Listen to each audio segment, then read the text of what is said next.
this is amazing. Like if I can get this, I don't need anything else.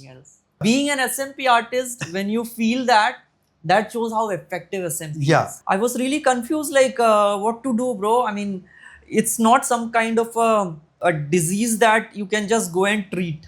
Going to US or going to UK to just get this thing done and spending like a month over there didn't make sense. Yes. It's a moral responsibility of a medical practitioner or an artist like us to tell the client, this is what you're going to get. Exactly. So minoxidil and finasteride was the sole thing available and still is the only medical therapy available for hair loss. Right. It was very common. I mean, if a person is losing hair, it would be only after 45 and 50. Yeah. And now it is like after 16, 17, people, guys are losing hair. The people who are going through the hair loss can only understand what I'm saying. People who have hair will not understand this thing. Hey guys, this is Chetan over here from Microink SMP. I'm the founder and the artist at Microink. And that's my friend Shrijit, all the way from Bangalore. Shrijit, why don't you tell them about yourself? Hey, hi guys. My name is Shrijit and I'm the founder of Emulate Follicles, Scalp Micropigmentation in Bangalore. So tell me about how was your hair loss story began? Do you remember like how it was? And so it all began almost like 10 years ago.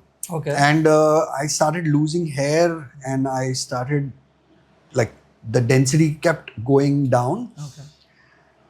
And what I realized was that, of course, it was a hereditary thing. So my dad lost hair and so was I losing hair.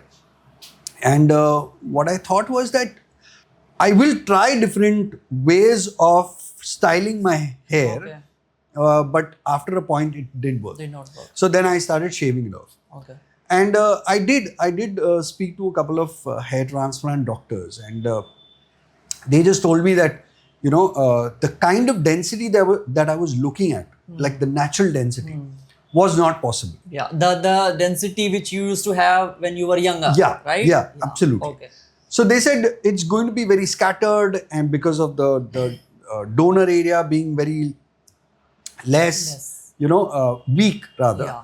And so I said, fair enough. Then there is no other option because hair transplant was the only option back then. Yes. The other option was, of course, a wig, which I wasn't comfortable at all. Today, maybe the wigs are better, but expensive. Yeah. The really good ones are really expensive. And I felt that I didn't want to get into that kind of a zone. I was happy with my bald head, like shaved head look. Then a few years back, while I was just randomly going through YouTube, I realized that there was something called SMP, Scalp Micropigmentation. I was quite amazed at the kind of work that was getting done. And yes, it was like a tattoo on the head, but it wasn't a tattoo. Exactly. Of course, now that we are in the profession, we know what it is and how it is done and all of it. But back then it felt like, wow, this is amazing. Like if I can get this, I don't need anything else. Yes, I tried to look for artists in India. This is about 6-7 years back. I kept going back and forth because one, I didn't want to travel abroad to do this. What I also, in the process of learning, in the process of getting to understand what is SMP, I also understood that it takes a good 3 weeks to 4 weeks, depending on the area that needs to be covered. So going to US or going to UK to just get this thing done and spending like a month over there didn't make sense. Also, this is not permanent. So when you have to go back for a touch-up or a top-up that we call, again, you'll have to go back. And I would love to go back to the artist who has done it. Because he knows the whole story. He knows how he has done his the procedure. So then it didn't make sense. Yeah. When we come to pricing, we'll understand why it didn't make sense. Exactly. But finally, when I took the plunge of getting SMB done, I also took the plunge of learning how to do SMB. Okay. Because what I felt was that there is a huge gap from hair transplant to wigs, and there has to be something in the middle where we can actually give this out to everyone in India. Yeah. Like you're doing it in Bangalore and the South. Yes. So somebody in the West needs to do this. Yes. Yeah. So that's my story. Yeah. And my mentor is Jay. Yeah. And he's just phenomenal. Yeah. Like the kind of work that he's done on my scalp, in a way, it's also a way to showcase what SMP can do. Exactly. So when clients come in and they see the head and they're like, oh, I want this. You want this. Yeah. Exactly. Yeah. That's the thing. Similar with you. Like when I saw you, I was like, wow, Yeah. it looks so natural. It looks like they're just about to, start growing. Exactly. Yeah. Being an SMP artist, when you feel that shows how effective SMP is. Yeah. Absolutely. So it doesn't look like it is something artificial. Yeah. Being a professional who is coming from that field, thinking like it looks so amazing and so ultra natural. Yeah. That's the power of SMP. Right? So what was your story like? The hair loss story began when I was in the second year of my college, and still I remember the day when I learned that I'm going through the hair loss situation. I was born in Kerala, so I'm from Kerala. So in Kerala, there was this time, once upon a time, there for half an hour every day, there will be a power cut. Okay. Yeah. My cousin brothers, they are elder to me. So they would scare me by keeping a torch beneath their chin. And that red light will expose their face into a very, scary face. So I was just thinking, why not we should do it in the other way? Instead of keeping like this, let's keep it like that and see how does it look the face. So what I did was I just took the torch, went in front of the mirror and just switched on the torch. To my shock, I just saw my scalp visible and see through that light. And rather than me thinking like how my face will be looking, how scary my face will be looking, I was so totally focusing on my thinning area and scalp showing. But then I was not really understanding what exactly is happening, because it's the first time I'm just seeing that thing happening. So I thought maybe it's just normal. Everybody, when somebody flashes the light on the scalp, it happens to everybody. Okay. But that day made me become a little more aware about my hair, the density and everything. And from that day I started to see other people as well. So whenever they are sitting and I'm standing, I would see and gaze their scalp. How is it really looking for them? They don't have that kind of an effect, the see-through effect happening to their scalp. That is when I realized I have a hair loss issue happening. When I accepted and realized that it is happening, it was as if like I'm sweating, to be very honest, because I was really confused, like what to do, bro. I mean, it's not some kind of a disease that you can just go and treat. Just like if you have fever, you go to a doctor, get the medicine and it's fine. For this, you don't even know like what to do. Back then I'm talking like about 15 years or some time back. So even I didn't know even at that time that a dermatologist is a person who also takes care about the hair loss issues.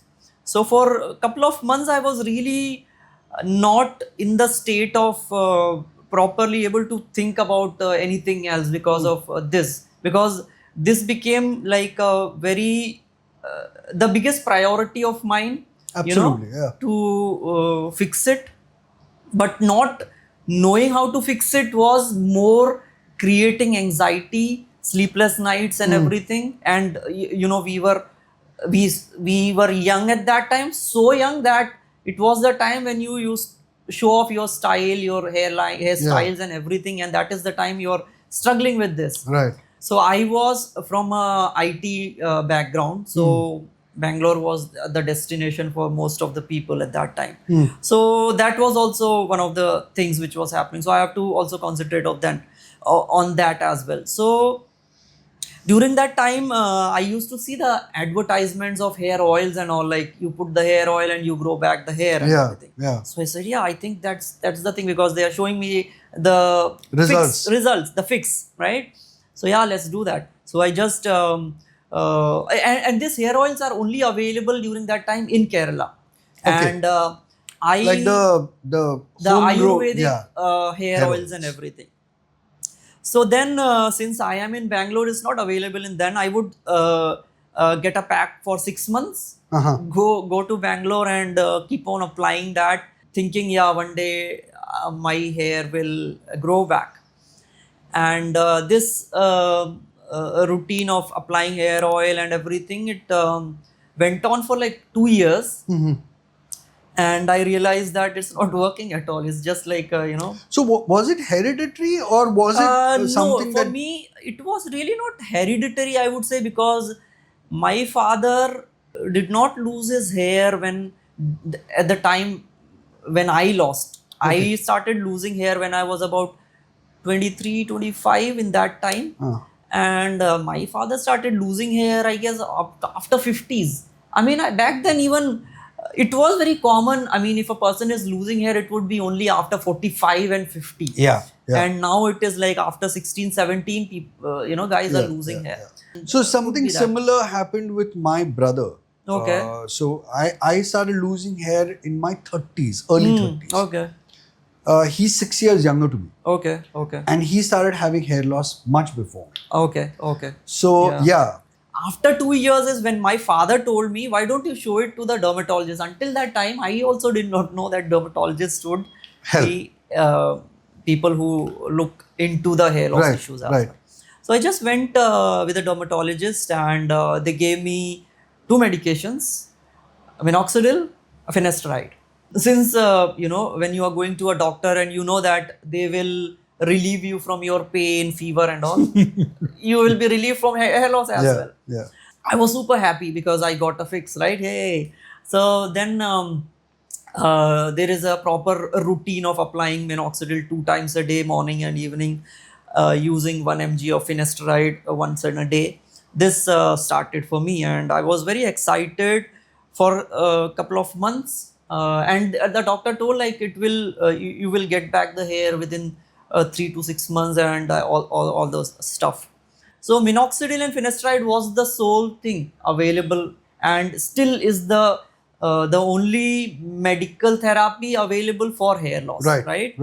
5 years I used my minoxidil and finasteride. Yeah. And you know, when I was in IT industry, we used to have shifts, like 3 shifts. Early morning shifts, the afternoon shifts, and the night shifts. The application of minoxidil is in such a way that you have to have the minoxidil on your scalp for at least 4 hours before you can wash it off. Right? So my shift used to start, the early morning shift used to start by 6 o'clock in the morning. And the place where I was staying, it was about 1 hour distance from my office. So I have to start from my home at 5 o'clock. And since we know that you have to have the minoxidil on your scalp for 4 hours at least. So what I used to do was, I would keep an alarm in the middle of the night, let's say about 2 o'clock. I would get up, I would wash my scalp, apply the minoxidil and go back to sleep. Yeah. And this happened for many years for me, because I was so desperate. I wanted my hair back. Right? Yeah. For me, it was like, without hair, I cannot live kind of a situation started to happen. You know, after a couple of years, I felt like, bro, you know, it's not really worth to waste your time, you know, setting an alarm in the middle of the night, getting up and do this thing. It's not life. right? It's not going to work like that. Even if I get the result, it's not going to be like a permanent thing. You can continue doing it. Right. So I just started researching what is next. There should be something else as well, because we are living in the 21st century, right? So the next thing which I was always seeing was hair transplant. Yeah, the next step. And everybody was praising hair transplant back then, that the results and everything. I was also very keen by that time, because those two things which I was using was not anyways working. So yeah, the next obvious step is like going for a hair transplant. So then I consulted couple of hair transplant clinics after that. And during that time I was also using minoxidil, because I knew by then that if I stop using minoxidil, even if I had not gained anything, there is a probability that I might lose my existing hair as well, right? So I was very scared of that. So I continued using it, and I went to a couple of clinics, but I was not so very happy with other clinics. And then last I shortlisted one clinic in Bangalore, and the thing was, when I went for the consultation with them, they were always telling me, yeah, I will give you, density, decent density and all. And back then I did not know to ask them, what do you mean by decent density? Can you show me a picture, or like for my hair loss level, what kind of a density are you going to get back? Because you will not be knowing, of course, what all questions to ask, right? That's the thing, that most of the guys who go for hair transplants, I think this is a problem with the guys who are doing these hair transplants. Yes. If it's not a good doctor, like thankfully I visited 2 doctors for hair transplant. Okay. Senior ones, and they were very frank. Yes. And today what happens is, at least the clients who come in, one, they are not told what kind of density. Yes. Second, they are not told about the donor area. Yeah. And that donor area, once hair is removed, is never going to come back.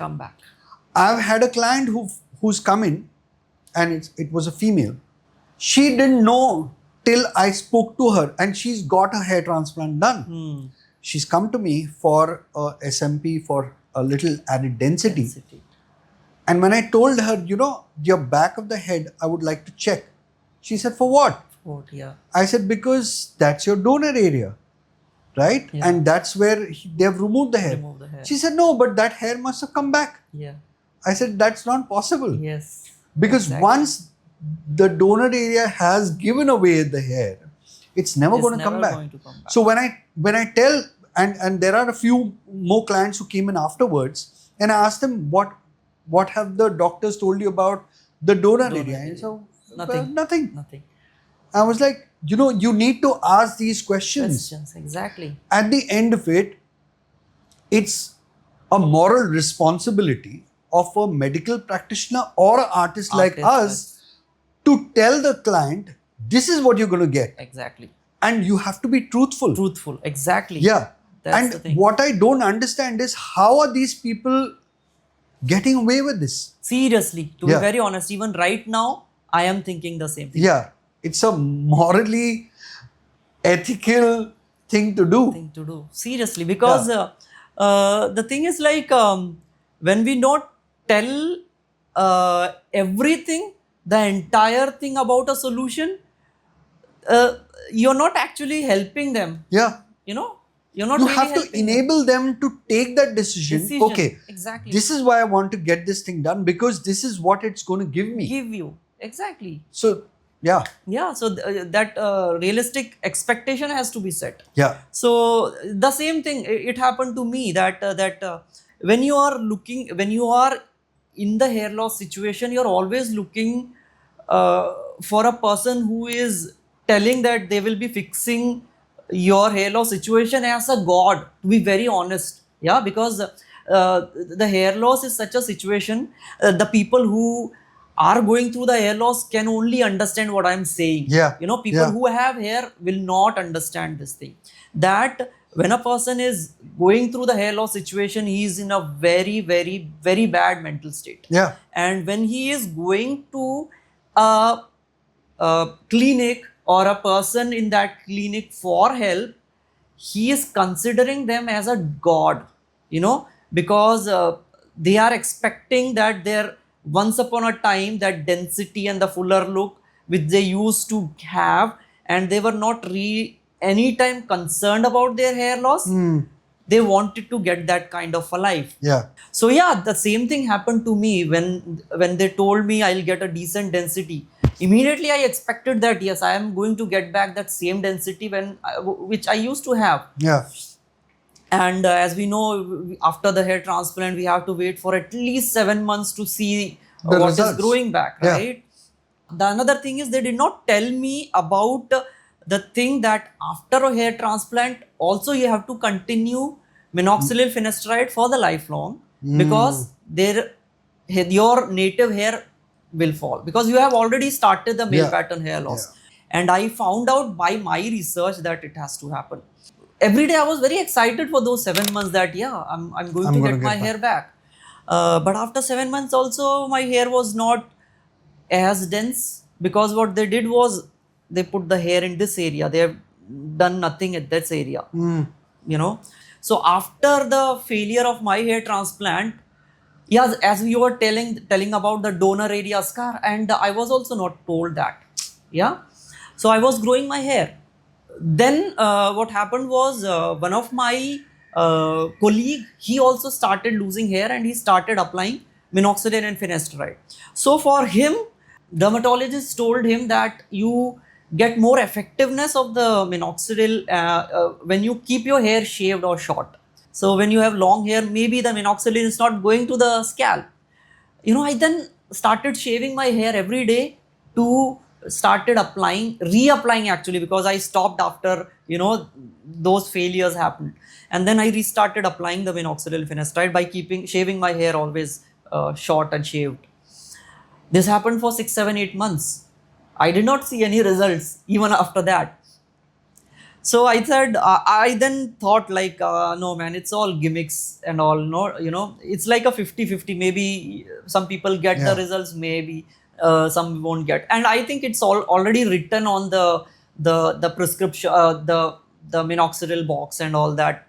You might get or you may not get. I'm fond of Hollywood movies. Yeah. Okay. And back then I was a big fan of Nicolas Cage. Okay. And I started realizing that he was wearing a hair system. You know, I don't know which movie I was watching, maybe Con Air or something. And no, Face Off. I think Face Off it was. And that is the time when I realized, or I came to know that he was wearing a hair system. And it was looking very nice and good. Yeah. Yeah, that was the day. Then I started researching about, okay, let's do the hair system, because it's looking very nice, and you know, it's going to give me that once done you forget hair loss thing. So just to clarify, so hair systems is one new kind of a term. Yeah, Okay? For wig. Yes. And then patches. Hair patches. Hair patch. Yeah. And now hair system. Hair system. It's more like a fancy way of saying you're wearing a wearing a wig. So yeah, I shortlisted couple of clinics, and I would go to them showing Nicolas Cage's picture and told them, see, this is what I was looking for. So yeah, man, this is very easy to do. So I booked one of them and got my hair system. You know, they measure the head, then they cut the hair system for you and then glue it and fix it up. I was, to be very honest, very happy on that day, because after so many years I got my hairline and that look, not realizing there's something big happening to me after a couple of months. So then they told me, like, after fixing my hair, they said like, you have to come for your servicing every 20-25 days, wherein they will remove the patch, they will shave the head, shampoo it and then fix it back. Right. So there are different ways of doing the fixing the hair system. One is the clip-on method, one is the pasting method. So I chose the pasting method because I wanted something more permanent than removing it and fixing it back. Right. Problem happens is you have to take bath. You are a human being. You have to take bath every day. You have to also wash your scalp. When that is happening, what I found was when the hair system is wet, it is like all sticking together as if like you see a dog, a furry dog, when it is wet. Yeah. So you see the all the hair are stuck together, creating a very weird, unclean look, and it takes a lot of time for the dog to dry up and get that thing. You need to use the hair dryer and all those stuff. So I also had to start using that after, and it took about 45 minutes to 1 hour to fix my hair. You went for a glued hair system. Yes. Of course, there are pros and cons, but at the same time, if you would have gone for a clip-on, there are more cons. Yes. Because what happens is that ultimately you will start losing the hair where they get clips. Okay. And finally you will be wearing one huge hair system. And even for the clip-on method also, you will have to tape this area.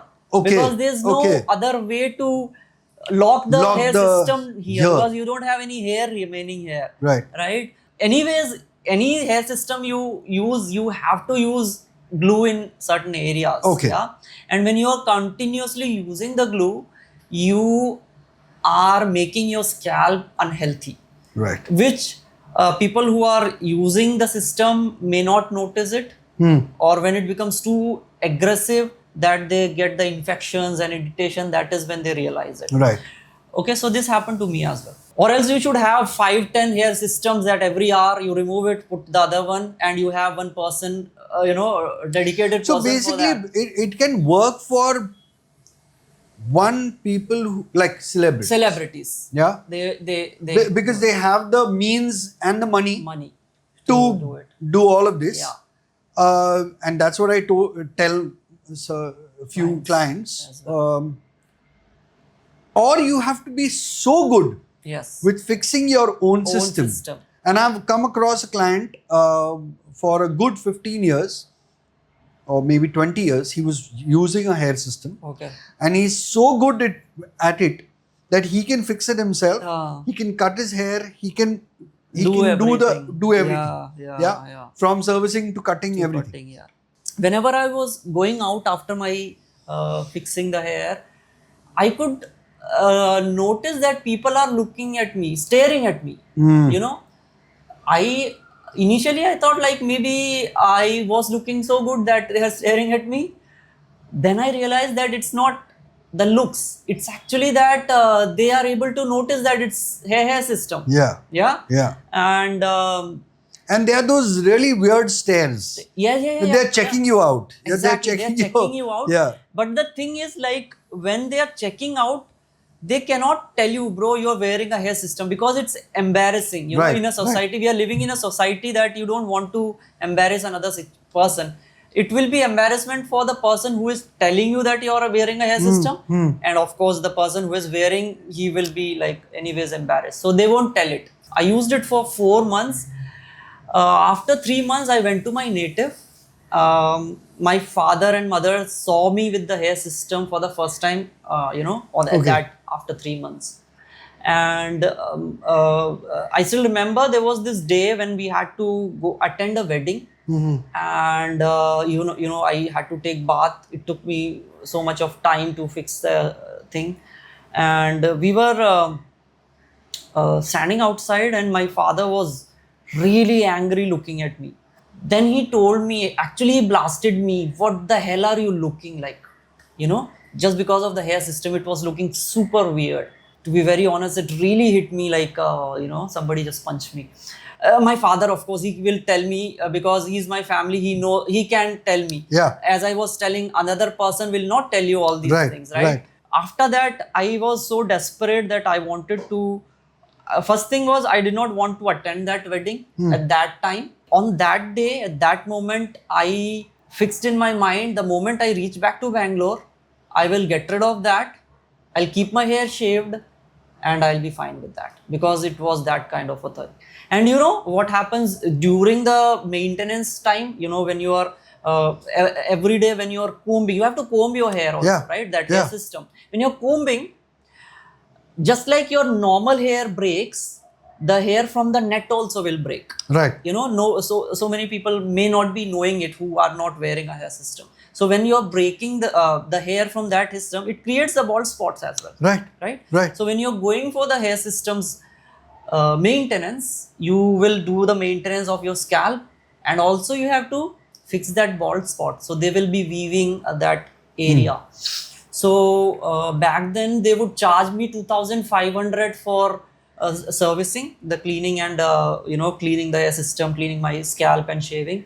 And also for fixing per square inch, they were charging me 1,700 you know, per square inch. First thing is, you're not looking realistic. I mean, the look is not realistic. You are not happy personally. You are spending money on that. Who are you fooling? People are looking at you, they know that you are wearing a hair system. Then I removed my hair system. The moment he shaved my head and gotten out of my hair system routine, I felt like super liberated. Like, you know, something heavy was on my head, and now I am feeling free. So then for some time it was fine, you know, shaving and going. But then still I found like my hairline is missing, and it's not giving me that good you know, features to my face. Then what I did was I thought like, let me grow my hair back and let's see what is remaining. Right. So I got some hair all across. Back then I did not have that full on, you know, baldness happening. I had hair thinning all across. There was a hair transplant done. The hair was growing here. The hair was losing. It was totally bald in this area, the bald in this area. And it was creating a very bad look, because you have hair like a bow, and then nothingness, and then a hair like this happening. And then, so what I started doing was, I would shave this hair, transplant hair, so that at least I have this kind of you know, deep receding style going on. But then the thing was, I had that very severe hair thinning also by that time. So that is when I learned there is something called hair fiber. So I just bought the Topic hair fiber. So it was very famous back then. So I just started to apply it, and I was fine. I was happy. At least something was giving me some results. But then the thing was, you know, whenever you go outside, whenever you're doing any activity, sports, you're sweating and all, it's going to dribble. What if suddenly it rains and you are in the middle of nowhere? You know, there's no shelter or something. Everything is just going to dribble. You cannot wear a helmet and drive it, because you know, after some time the helmet makes the hair fiber to settle on your scalp. It's like a layer happening, right? So many of my friends would start seeing my eyes when we are talking, and then looking at my hair. And then what happened was, they became more conscious about their hair. Though they had full head of hair, they would started adjusting their hair. I would say it was like a godsend thing that, you know, again I started researching, and suddenly this scalp micropigmentation came on my screen. You know, maybe the cookies and on my computer was already storing that he's always looking for hair loss solutions. Let's give him this thing.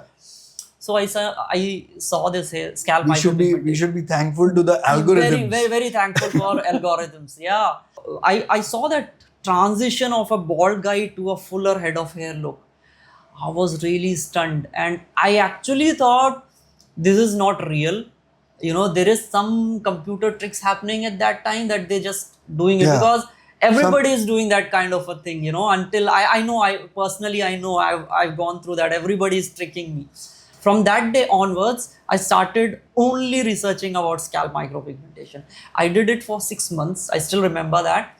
I was really looking for that thing. As I was telling earlier, I wanted a solution. Once done, you forget about your hair loss.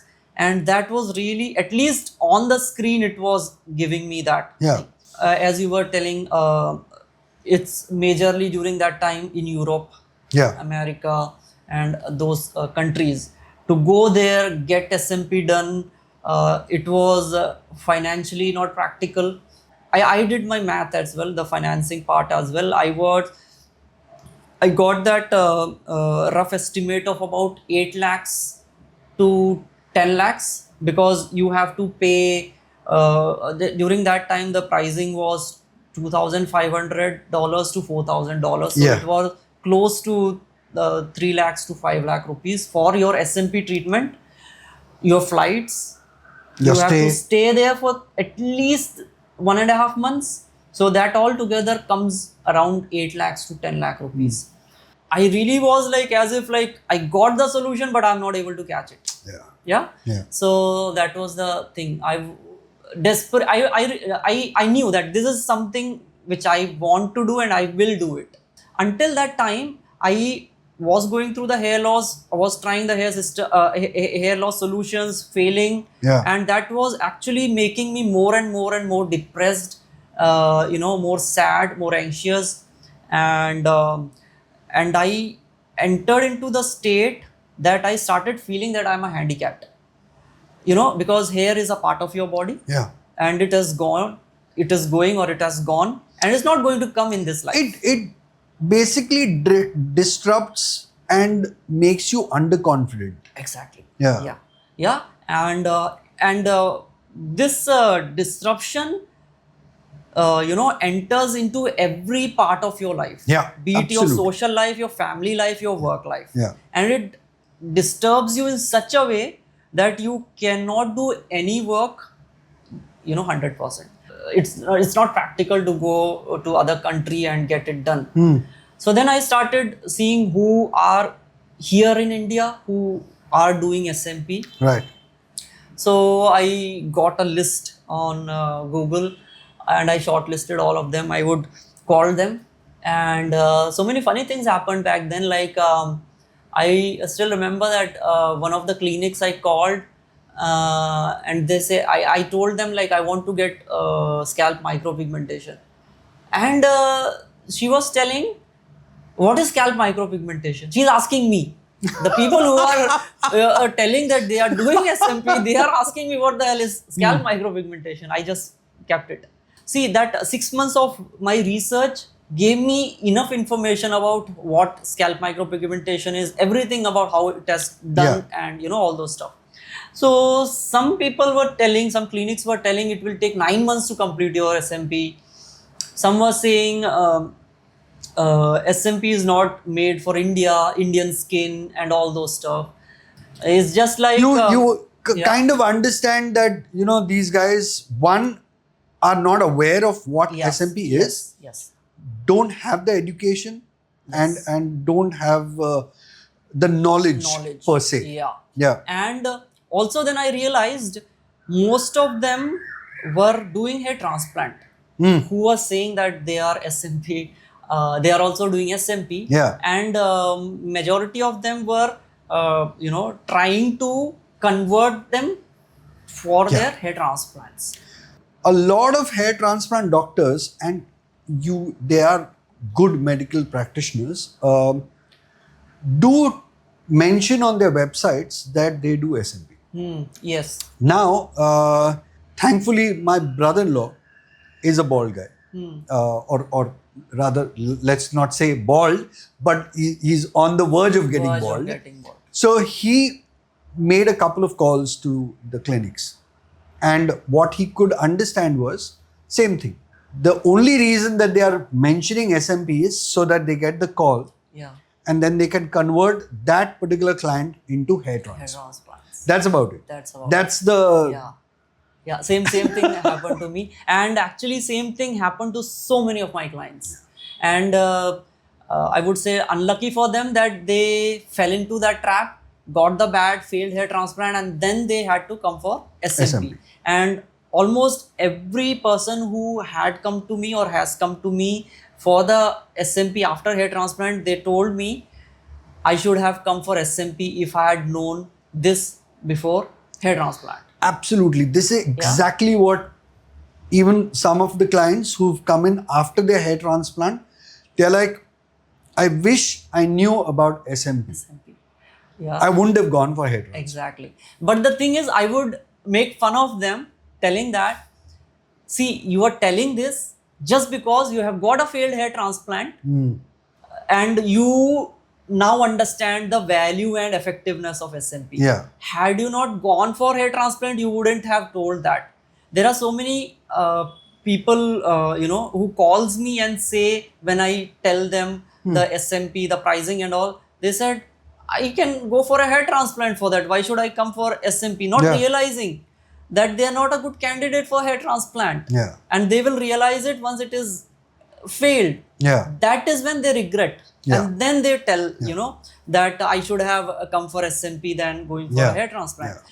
Same thing happened to me as well, because so I cannot blame them as well. When you, the good thing is, I mean, in a way, good thing. Now that you're a SMP artist and you've gone through the whole phase. Everything. Yes. Like literally everything. From each and every step of getting your hair back, getting your confidence back. Now when you talk to anybody, and especially the clients who come in for SMP or just to inquire about SMP, you can give them a full spectrum. Yeah, exactly. And make them understand, bro, you're not going in the right direction. Exactly. And the thing is that, of course, there are times when we don't get into that because at the end of it, we are artists and we are not medical practitioners and we shouldn't be getting into the technicalities of those things. But there are times when you have to really hold yourself back and say, okay, you want to take that call, you want to go, you get your hair transplant done, go for it. Yes.